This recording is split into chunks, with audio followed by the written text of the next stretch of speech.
How do I encourage discernment in my young reader? Especially in the youngest grades, the books your student reads should not only be literary excellent, but also morally excellent. And you can find many articles on how to choose good books for children, and often those lists will include literary excellence. But very few of the articles help you learn to choose books that are morally sound. Moral excellence begins with the theme of a book or story reflecting a biblical perspective. So what makes a good book good?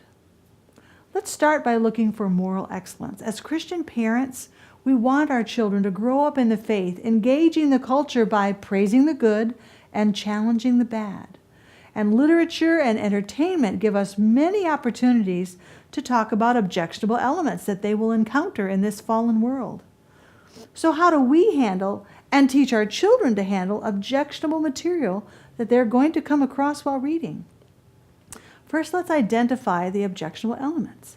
Should we as Christians simply ban any material that includes obvious, censorable material such as profanity or occultism or graphic violence? Well, we should look to Scripture for guiding principles.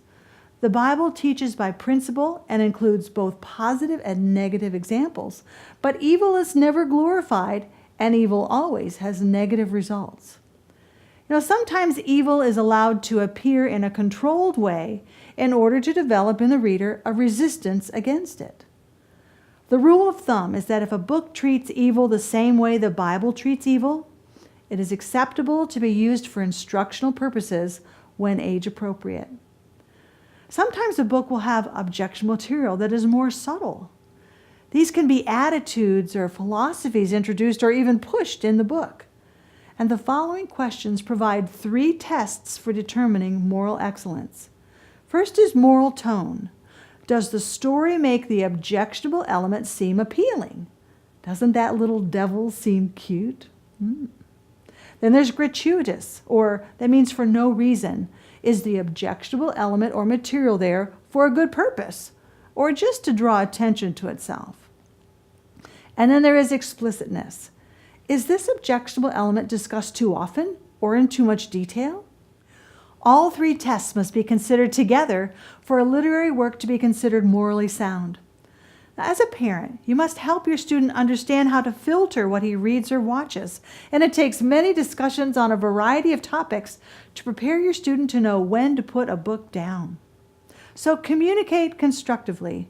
When a book has an objectionable element, whether obvious or subtle, don't just take the book away from your student. Instead, take time to calmly teach him the biblical view and consequence of that sin or attitude. Discernment is needed here, and often it's the more subtle philosophies that may undermine the Christian values you've taught him. The following questions may help you talk with your student about these objectionable elements. What makes a character good or bad? Are the characters that you care about truly noble or honorable? Do the conflict and plot encourage you to accept good and reject evil? Is evil punished? Does the theme support biblical truth? Does the attitude about God reflect our beliefs?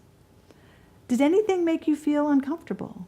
Now, as a parent, you must not only judge what is appropriate for your student, but also teach him how to discern for himself. You won't always be there. So while you can, talk about the hard stuff. Enjoy reading and being discerning. And a good goal for your student is that he will become a skilled, discerning reader who loves to read, chooses to read, and chooses well.